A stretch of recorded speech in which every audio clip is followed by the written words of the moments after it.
Bonjour à vous. Aujourd'hui, je vais vous parler de la conjonction Jupiter-Saturne en Verseau qui est à venir le 21 décembre 2020, quelques jours avant Noël. Il faut savoir que Jupiter et Saturne sont les deux planètes qui vont rythmer le développement des civilisations et de nos sociétés. Ces deux planètes se retrouvent ensemble en conjonction donc tous les 20 ans. Mais pendant une durée de 200 ans, cette conjonction va se faire dans des signes de même élément. C'est-à-dire, par exemple, que là, jusqu'à cette année 2020, les conjonctions de Saturne et de Jupiter se trouvaient dans les signes de terre. À partir du 21 décembre de cette année jusqu'en 2219 environ, Jupiter et Saturne auront des conjonctions en signe d'air, ce qui signifie que est lancée ainsi une nouvelle manière d'établir nos civilisations, nos sociétés, avec un point de vue différent. La dernière fois que ces deux planètes, durant 200 ans, se sont retrouvées dans les signes d'air, c'était entre 1186 jusqu'en 1405. Cette période-là correspond à la fin du Moyen Âge et au début de la Renaissance. Et c'est vrai qu'à l'époque, on a commencé à avoir une vision différente du monde. On suivit la découverte ou la redécouverte de l'Amérique, des nouveautés comme l'imprimerie, par exemple, avec Gutenberg. Donc une nouvelle manière de communiquer entre les êtres humains. Et vraiment, c'est cette période charnière entre le Moyen Âge et la Renaissance qui a présidé à cette conjonction Jupiter-Saturne dans les signes d'air.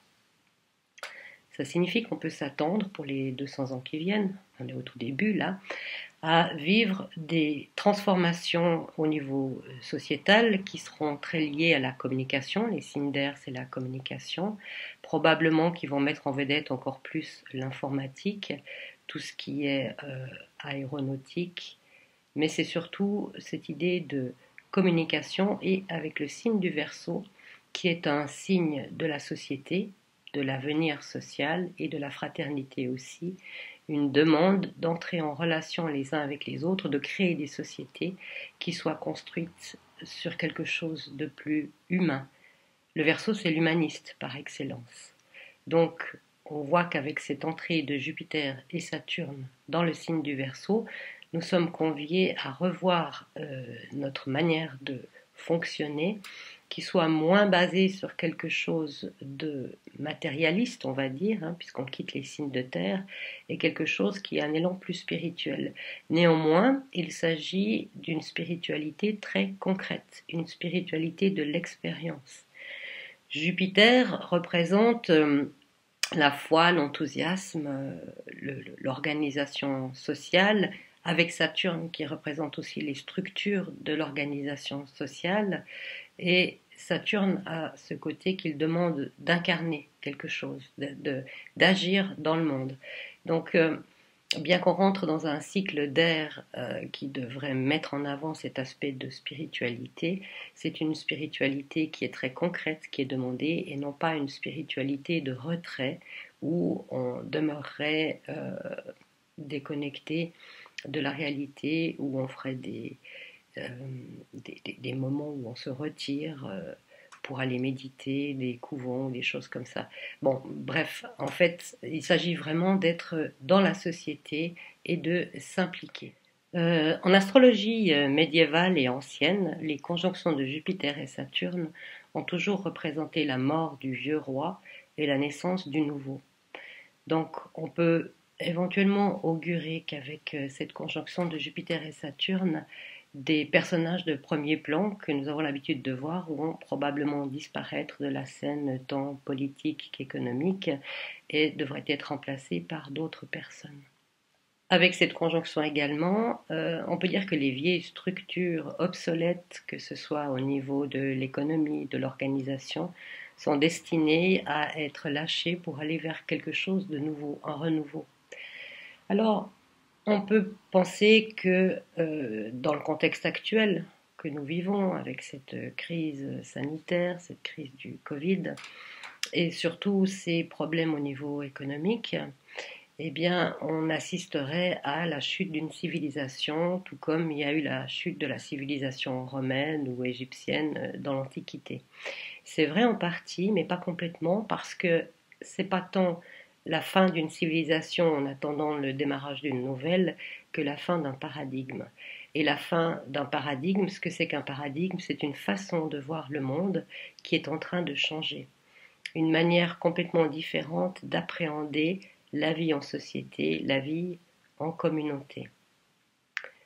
Jupiter et Saturne sont deux planètes qui représentent la maturité et la sagesse. Le premier, Jupiter, représente la sagesse de la connaissance, c'est-à-dire les expériences qu'on a pu tirer quand on réfléchit à ce qu'on a vécu dans notre vie, la connaissance qu'on peut avoir, qu'on a retirée de nos expériences, qui nous fait avoir une vision du monde. Donc c'est quelque chose qui s'adresse à la pensée, c'est une sagesse de la pensée. Saturne, lui, c'est une sagesse pratique, c'est une sagesse de l'expérience pratique, c'est-à-dire la capacité d'agir dans le monde en étant cohérent avec soi-même et en mettant en définitive de l'amour dans ses actes. La nouvelle spiritualité qui nous est demandée, c'est celle-ci, c'est mettre de l'amour dans ce qu'on fait et ne plus séparer ou opposer la matière et la spiritualité. Maintenant, il nous est demandé vraiment d'agir dans le quotidien, avec les choses les plus élémentaires, en faisant la cuisine, le ménage ou que sais-je, avec un état d'esprit qui soit un état d'esprit spirituel, puisque cette opposition matière-spiritualité, maintenant, doit passer à travers, en fait, une fusion de ces deux aspects.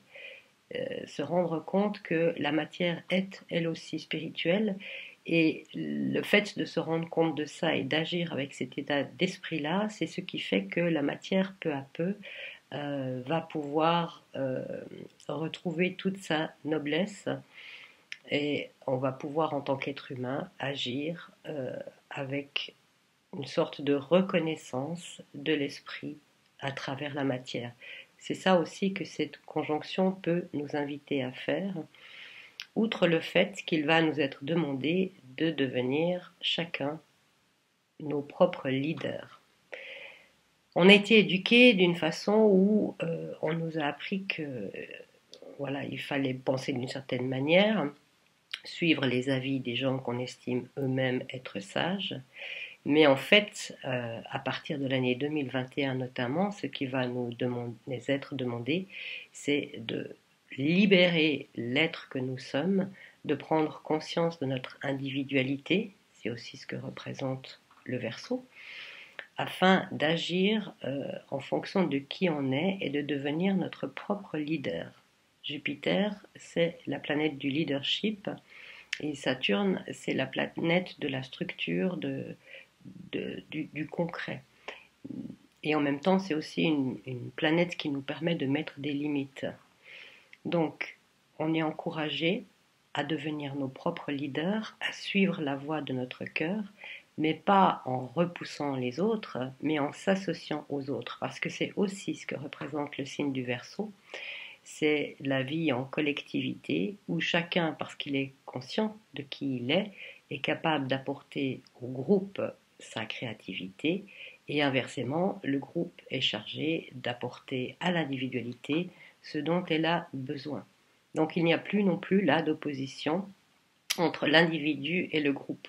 Quand je dis il n'y a plus d'opposition, il faut tendre à ce qu'il n'y ait plus cette opposition et à ce que chacun arrive à s'insérer dans la société, ce qui est possible à la condition de savoir qui on est individuellement, de s'assumer et de devenir notre propre leader. Quand on sait qui on est, qu'on suit le chemin de son cœur, on arrive à ne plus vivre ces oppositions. Quand on est dans son cœur, il n'y a plus de jugement, il n'y a plus de critique, il n'y a plutôt que de la bienveillance et surtout l'enthousiasme de découvrir les qualifications, les qualités de chacun. On peut prendre l'exemple de la nature, par exemple. La nature, elle est multiple. Il y a plein d'espèces qui vivent en bonne intelligence les unes avec les autres, de manière pacifique. Bien sûr, il y a des prédateurs et il y a des proies, mais au-delà de ça, la nature a un équilibre naturel et au lieu d'avoir une sorte d'homogénéité, comme on nous demande d'être dans les sociétés jusqu'à présent, eh bien, c'est un plus, c'est une richesse d'avoir des différences. Différences d'espèces, différences entre chaque être humain, chacun portant qui il est et apportant ce qu'il est, contribuant avec son individualité à la vie de la société. Et ça, c'est quelque chose qui n'a encore pas existé jusqu'à l'heure actuelle. Donc c'est vraiment en ce sens aussi qu'on peut parler d'un changement de paradigme, c'est-à-dire que chaque personne s'individualisant, comprenant qui elle est, se référant à son cœur en définitive, arrive à s'insérer dans la société avec sa créativité. Si chacun sait qui il est, l'équilibre se fait de lui-même. Il n'y a plus de jugement, comme je le disais avant, mais de la bienveillance. Alors, bien sûr, ça peut paraître très utopiste, et d'ailleurs, le signe du Verseau est le signe de l'utopie. Tout le monde ne va pas y parvenir, en tout cas pas au même rythme, mais on peut dire que dans les grandes lignes, on est au tout début de cette possibilité que l'être humain s'éveille en tant qu'individualité, ce que j'appelle le je suis. Et personne d'autre peut dire je que soi-même. On ne peut pas dire à quelqu'un d'autre je. Je, c'est nous-mêmes. Mais ce je, jusqu'à présent, on n'a pas réussi vraiment à le toucher, à part certaines personnes, certains initiés, certains saints.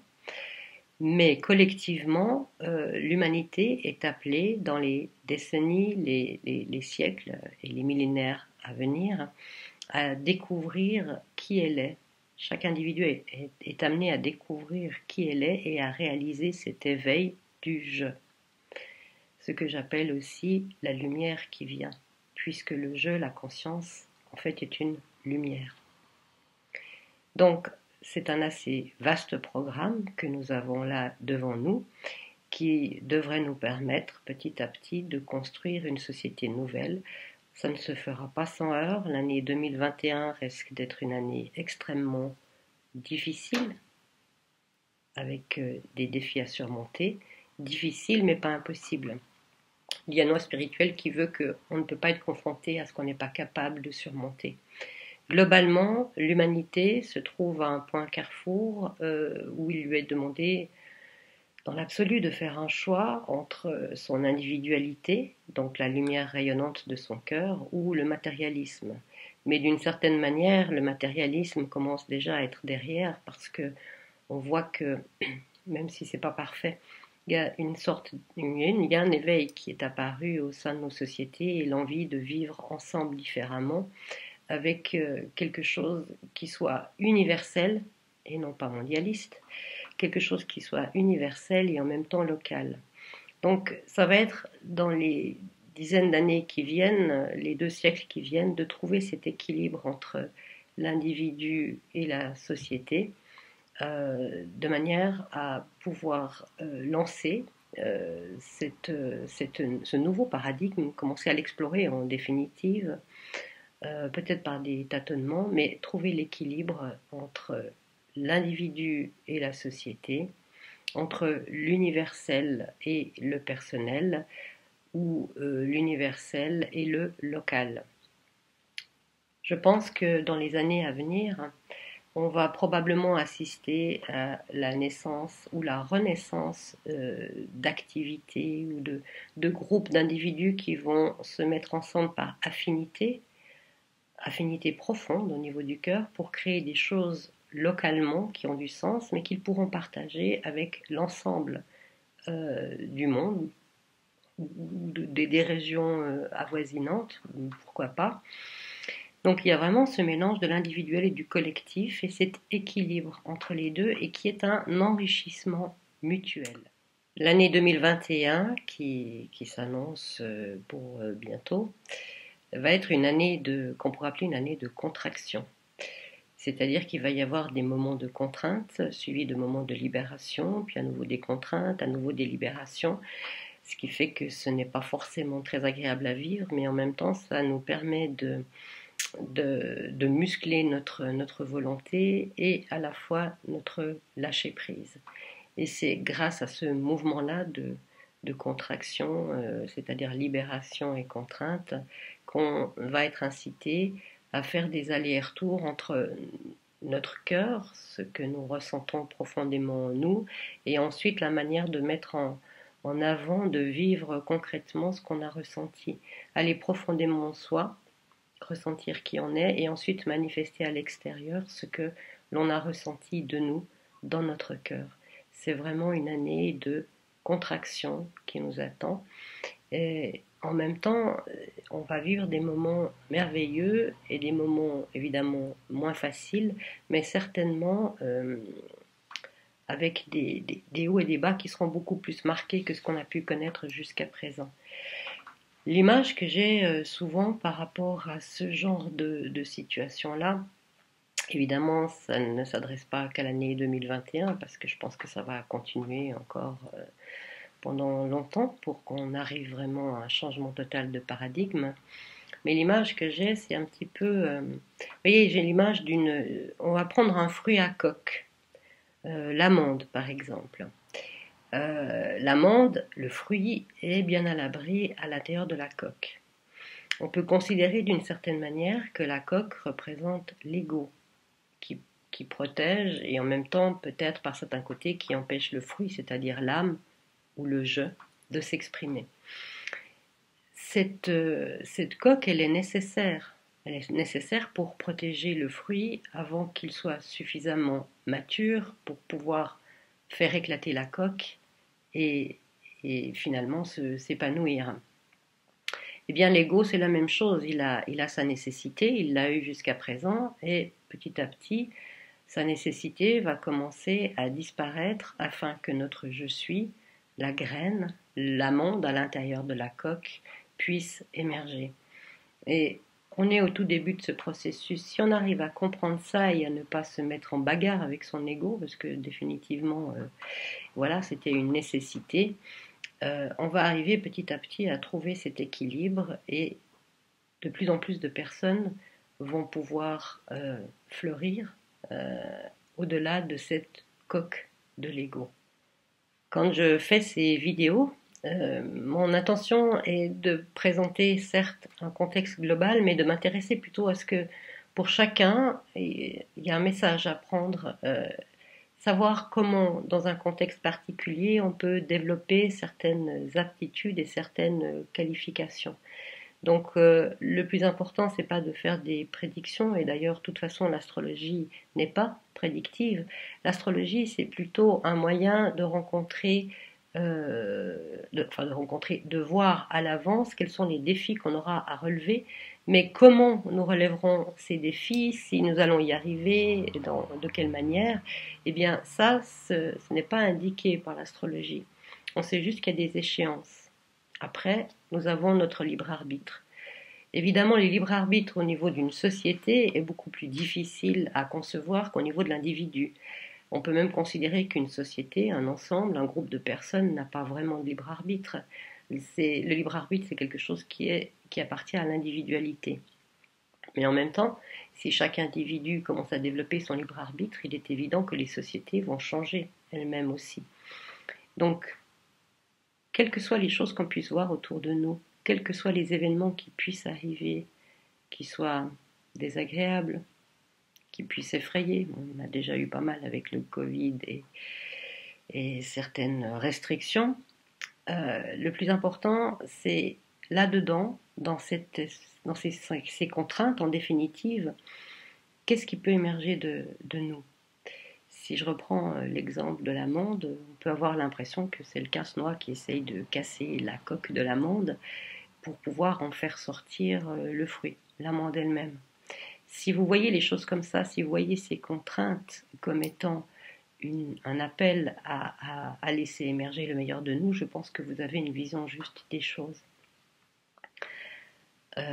Mon ami Guillaume Lemonde dit que la vie est bonne par excellence, et j'en suis persuadée aussi, et que au-delà des conflits ou des défis auxquels on peut être confronté, il y a une bonté, une bienveillance de la part de la vie qui ne cherche qu'une seule chose en définitive, c'est notre bien. Et parfois notre bien, ça passe par des moments difficiles. On peut prendre le même exemple que l'accouchement. Pour une femme qui va accoucher, les douleurs de l'accouchement, les contractions sont vraiment désagréables, pour pas dire même extrêmement douloureuses.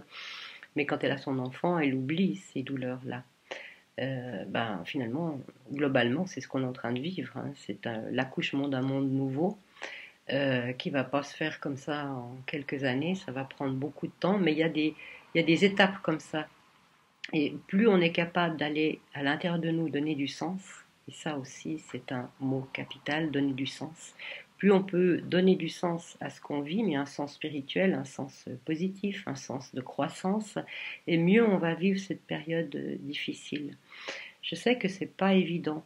C'est pas évident, mais en même temps, si c'était évident, ça vaudrait pas la peine de vivre tout ça. C'est pas parce que on a une épreuve qu'on va s'éveiller, mais c'est parce qu'on est prêt de s'éveiller qu'on a une épreuve. Retenez ça aussi. C'est parce qu'on est prêt de s'éveiller qu'on a une épreuve. Donc, c'est plutôt positif si on arrive à prendre suffisamment de recul pour voir les choses ainsi.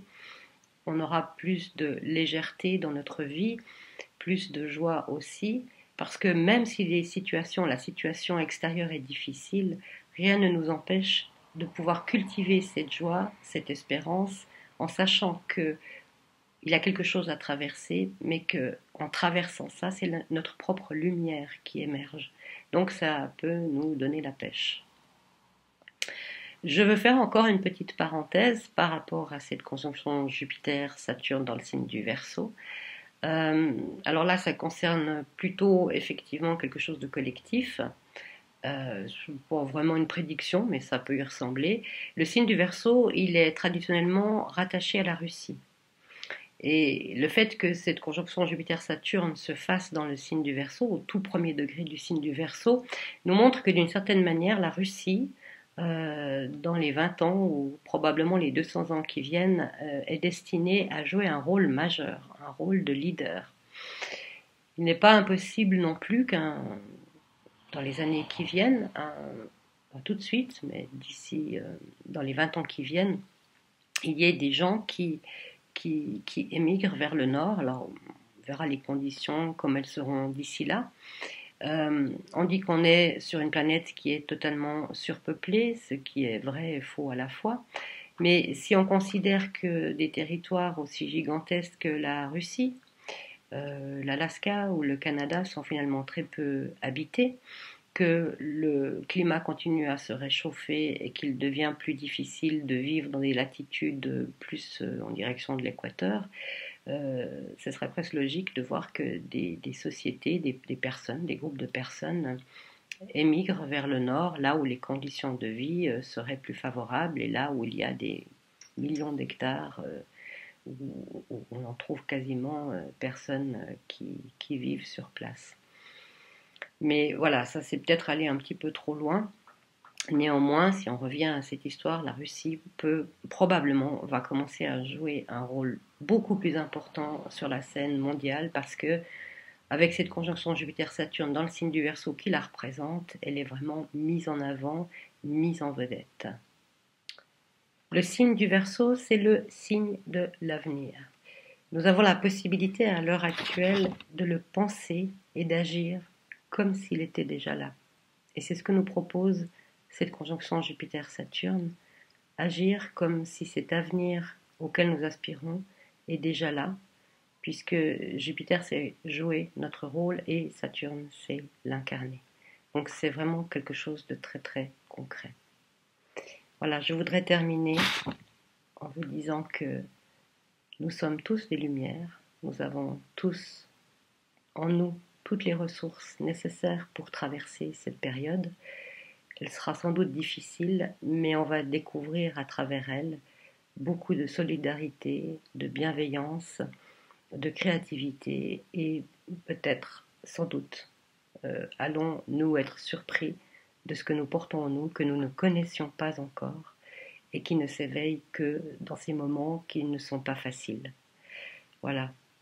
Et pour terminer, j'ai envie de vous dire, nous sommes la lumière qui vient.